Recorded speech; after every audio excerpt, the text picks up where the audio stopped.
Z story TV.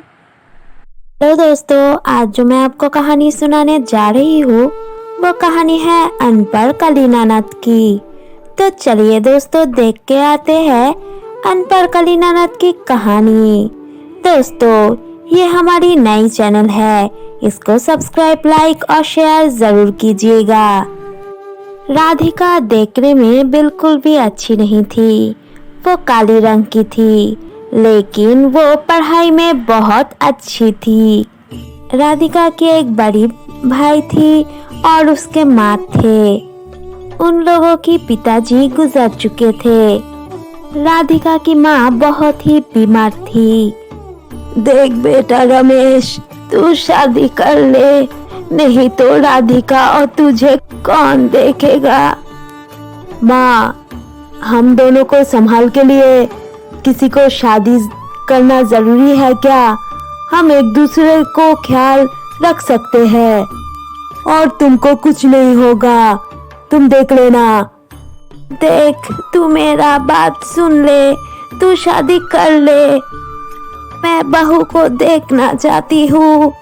Radhika की माँ इतनी ज्यादा बीमार थी कि उसके भाई ने एक शादी कर ली। बहू का नाम थी मोहिनी। मोहिनी देखने में बहुत ही खूबसूरत एक लड़की थी। मोहिनी राधिका को बिल्कुल भी पसंद नहीं करती थी। भाभी, माँ को सूप पीना है, सूप बना के दे दो। तुम बना के ले जाओ।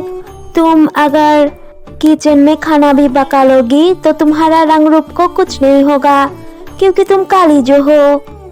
तुम ही करके ले जाओ सूप। राधिका धीरे धीरे समझ चुकी थी कि उसकी भाभी उसको एक नजर भी नहीं भाते। फिर राधिका उसके माँ के लिए सूप बनाकर ले जाती है। राधिका, तेरा भाभी किधर है? देख, मेरे जाने के बाद तुम लोग भी उसका ख्याल रखना और तू पढ़ाई अच्छे से करना, तुझको डॉक्टर बनना है। माँ, तुम इतनी चिंता मत करो, तुम खा के सो जाओ। फिर राधिका के माँ बहुत ही बीमार हो चुकी थी, इसीलिए वो लोग तुरंत ही उसको हॉस्पिटल में भर्ती कर दी। देखिए, आपके माँ के पास बहुत ज्यादा समय नहीं है, अगर कुछ बात करने हैं तो जाकर करके आइए। फिर वो लोग जाते हैं उसके माँ के पास बात करने के लिए। मोहिनी, मोहिनी, देखो बेटी, मेरे दोनों बच्चों को तुम्हारे हाथ में देकर जा रही हूँ, तुम वो दोनों को ख्याल रखना। राधिका, राधिका, राकेश, आजा बेटा, मेरे पास आजा। वो लोग सामने जाते ही उसके माँ गुजर जाती है। देखो, माँ बीमार थी इतने दिनों से, इसीलिए मैं शहर में नहीं जा पाई। आज मैं जा रही हूँ, तुम राधिका का ख्याल रखना, ठीक है मोहिनी? तुम लोगों को कुछ दिक्कत हो तो मुझे फोन कर लेना, ठीक है? कुछ भी चाहिए तो भाभी से मांग लेना। ठीक है भैया। फिर राकेश चले जाते हैं शहर में। यही तो मौका है। राधिका, तुझे मैं पढ़ाई करवाऊं? कभी नहीं, अब तू बनेगी ये घर की नौकरानी। फिर मोहिनी जाती है राधिका के घर में। भाभी, कुछ बोलना था, बोलो मुझे। क्या बोलूंगी मैं? जाओ, पढ़ाई नहीं करना अभी, अब घर के सब काम तुम करोगी। लेकिन भाभी, मेरे तो एग्जाम है, मैं कैसे काम करूँ? मेरी पढ़ाई छूट जाएगी। मुझे मेडिकल में पढ़ना ही है, मुझे डॉक्टर बनना है। सुनो लड़की, ये घर में रहना है तो काम करके ही रहना पड़ेगा, कोई फ्री में खाना नहीं मिलेगा। जाओ, अभी काम करके आओ। फिर राधिका से उसके भाभी सब काम करवाती थी। राधिका पढ़ाई बिल्कुल भी कर नहीं पा रही थी। ये नहीं हो सकता, मैं इधर रहूंगी तो मैं डॉक्टर कभी नहीं बन पाऊंगी। मेरे माँ के सपने हैं ये, मैं इसको पूरा करके ही रहूंगी। फिर रूमा उस घर से भाग जाती है और दूसरी शहर चली जाती है। फिर सुबह उठ के उसके भाभी देखती है कहीं पर भी नहीं है। फिर उसके भाई को फोन करती है, वो भी शहर से चले आते हैं। देखो, मैं पहले ही बोल रही थी, इतना सारा पढ़ाई करके क्या करोगी, उसको वो देख शादी करवा दो, लेकिन तुम मेरे एक नहीं सुने थे। देखो अब भाग गई ना एक लड़के के साथ। अब तो गांव में हम मुंह भी नहीं दिखा सकते।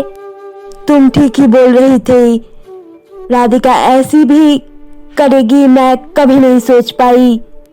फिर राधिका उसके बहुत दूर की एक रिश्तेदार के घर में जाती है। देखिए, आप लोग मेरे भाई भाभी को नहीं बोलना, मैं इधर हूँ।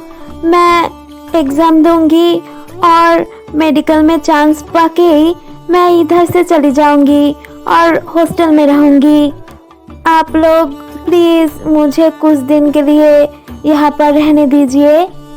हाँ हाँ राधिका, कोई बात नहीं, तुम यहाँ पर रहो और एग्जाम दो। फिर राधिका मेडिकल में चांस पा जाती है। फिर राधिका बहुत ज्यादा पढ़ाई करती थी और वो एक सफल बहुत बड़ी डॉक्टर बन चुकी थी। फिर एक दिन रूमा अस्पताल में बैठी हुई थी, तभी उसके भाई भाभी उसके पास आती है, क्योंकि राधिका के भाभी माँ बनने वाली थी। राधिका, राधिका तू इधर है, तू एक डॉक्टर बन चुकी है। तू घर छोड़कर क्यों गई थी? तू क्या कर रही थी? फिर राधिका उसके भाई को सब कुछ बोल देती है। देखो, तुम लोग मुझे माफ कर दो, मैं माँ बनने वाली हूँ, मुझे माफ कर दो। अब मैं कहाँ जाऊंगी अगर तुम मुझे छोड़ दोगी? प्लीज मुझे माफ कर दो, मैं ऐसी गलती कभी नहीं करूंगी, मैं वादा करती हूँ। ठीक है भाभी, मैं तुमको माफ कर देती हूँ और मैं ही तुम्हारा ट्रीटमेंट करूंगी।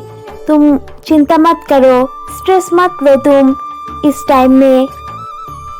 फिर रूमा उसके भाभी की डिलीवरी करती है और एक बच्चे की जन्म देती है उसके भाभी। फिर वो लोग एक ही छत के नीचे हंसी खुशी राजी रहती थी। तो आप लोग देखें ये कहानी, अच्छे लगे तो लाइक, कमेंट, शेयर और सब्सक्राइब कर दीजिए। Bye bye.